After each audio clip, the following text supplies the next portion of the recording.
Assalamualaikum warahmatullahi wabarakatuh. Alhamdulillahi wakafa. Wassallallahu ala nabiyil mustafa. Bapak dan Ibu kaum muslimin yang kami muliakan, masih dalam pembahasan soal berinfak di jalan Allah secara umum dan termasuk juga memakmurkan rumah Allah dengan berinfak di jalannya. Kita perlu mengetahui dari luar biasanya para ulama menggali hukum agama Allah ini sehingga lahir berbagai jenis ilmu yang di masa Nabi tidak ada namanya. Di antaranya di situ adalah ilmu usul fikih. Di dalam kajian usul fikih ada sebuah kaidah yang bernama lil wasail hukmul maqasid. Sarana sama hukumnya dengan yang dituju. Di kajian zuhur jauh sebelum adanya penyebaran virus corona di Kota Padang, kami sudah menyampaikan bahwasanya kita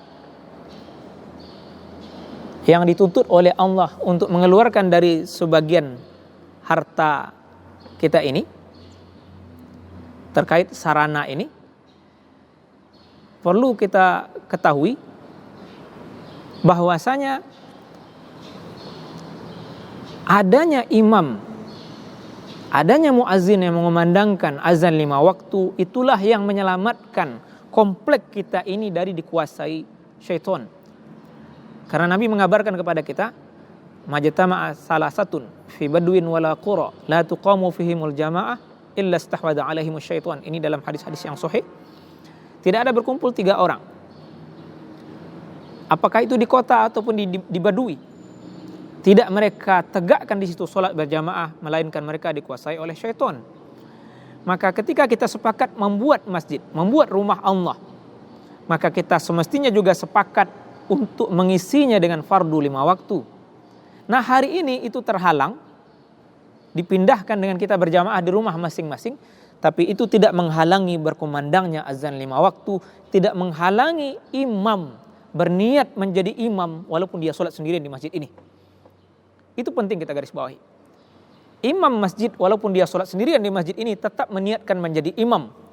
Nah, jamaah di rumah walaupun dia menjadi imam bagi istri dan anaknya, tetap juga dia niatkan menjadi makmum ke masjid ini. Maka sarana sama hukumnya dengan yang dituju.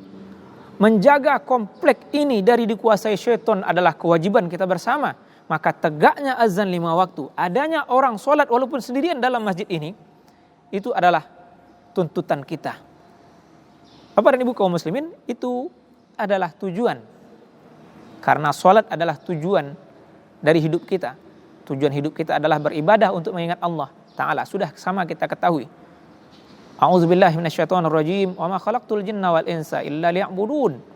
Tidak aku ciptakan, kata Allah, jin dan manusia itu kecuali untuk beribadah, mengabdi, menghamba kepadaku.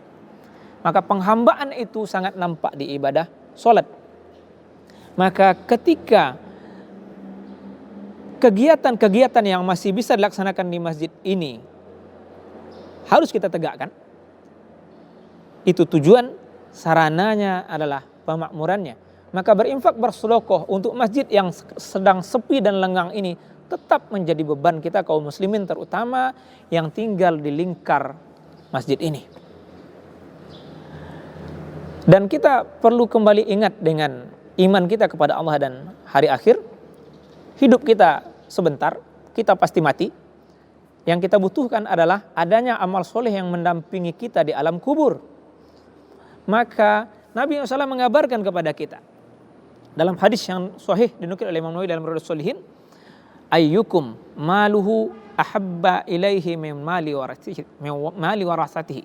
Siapa di antara kamu yang hartanya lebih dia sukai dibanding harta ahli warisnya? Para sahabat menjawab, ma minna ya Rasulullah illa wa maluhu ahabba ilaihi min mali warasatihi. Nah, ada di antara kami ya Rasulullah, melainkan hartanya lebih dia cintai dibanding harta ahli warisnya. Nah, Nabi menegaskan, ma minkum illa wa malu warasatihi ahabba ilaihi min mali. Tidak ada seorang pun di antara kamu melainkan harta ahli warisnya lebih dia cintai dibanding hartanya sendiri. Sahabat heran, kok bisa Nabi bilang begitu? Harta ahli waris lebih kita cintai dibanding harta kita sendiri. Beliau kemudian menegaskan makna maksud beliau yang unik itu. Maluhu ma qaddama wa malu warasatihi ma akhar.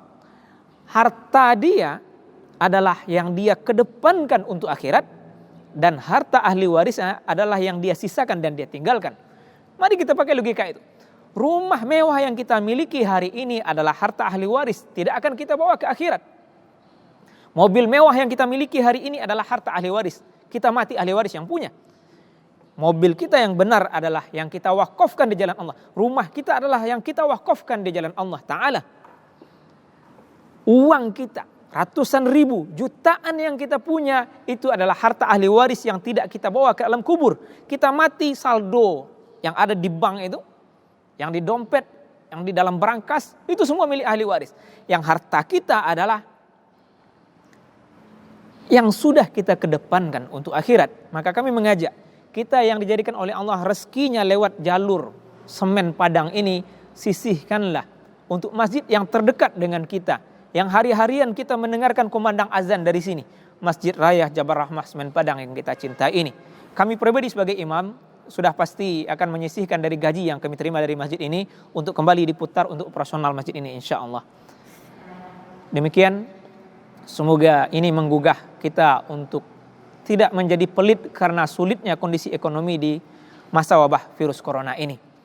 Karena Allah tidak melihat jumlah, tapi Allah melihat persentase. Maka kita harus ingat di sana, sabaqa dirham mi'ata alfi dirham. Bersedekah 1 dirham bisa mengalahkan 100.000 dirham. Aqulu qauli hadza wa astaghfirullah li wa lakum. Wassalamualaikum warahmatullahi wabarakatuh.